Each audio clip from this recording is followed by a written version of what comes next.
كلها تتعاد. الشغل ده مش هينفع يتسلم كده، ومش عايز حد يفتي تاني والنبي. طارق اسمع، مساء الخير. كنت متردده اني ابعت لك بس استخرت ولقيت اني لازم ابعت لك. انا مامة طفله من ضحايا وسام، بس للاسف انا ما عنديش شجاعتك ومش عايزه اعرض بنتي للفضيحه، وبقول مصري هتنسى وتبقى كويسه. طبيعي، مفيش حد هيفضح عياله. بس في نفس الوقت مبسوطه ان في حد اتكلم، وبرجوكي تكلمي علشان وسام ياخد جزاءه. سعاد والنبي افتحي الباب. انا مش عايزه اسمي ولا اسم بنتي يظهر في حاجه، ومش هقدر اشهد علشان مش عايزه فضايح، وكفايه عليا اللي انا فيه. سعاد ازيك؟ امال فين طارق؟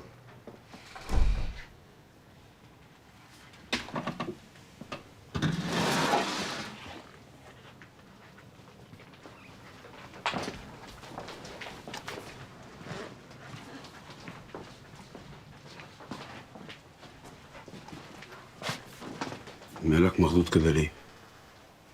شفت عفريت؟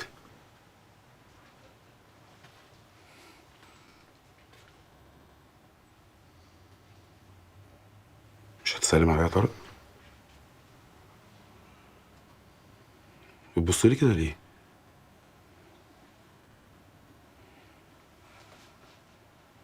صدقت مراتك؟ مش عارف. انت نفسك قايل انها مجنونه.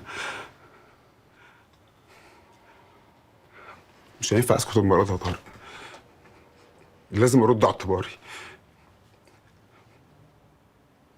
دخلت ظهري في الحيط، سمعتي وسمعة المدرسة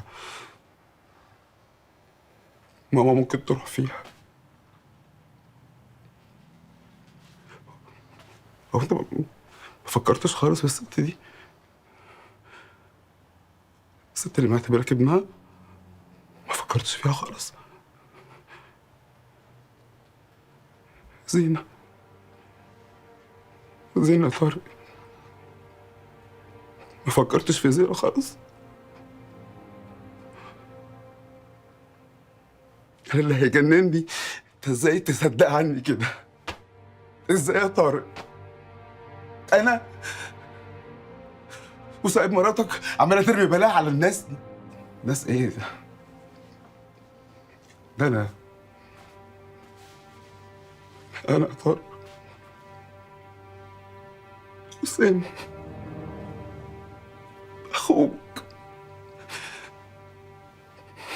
انت مغيب يا طارق، هي دي المصيبه. ماشي، ماشي ورا واحده مجنونه مريضه. انا جاي عشان اساعدك.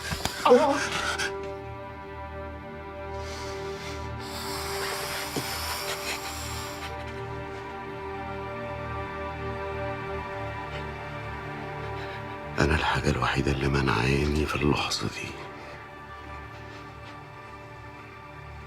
إن أقتل حيوان مريض زيك، ابني اللي محتاجني جنبه عشان أعالجه من القرف اللي أنت عملته فيه. بس ورحمة أمي لسكنك. غور.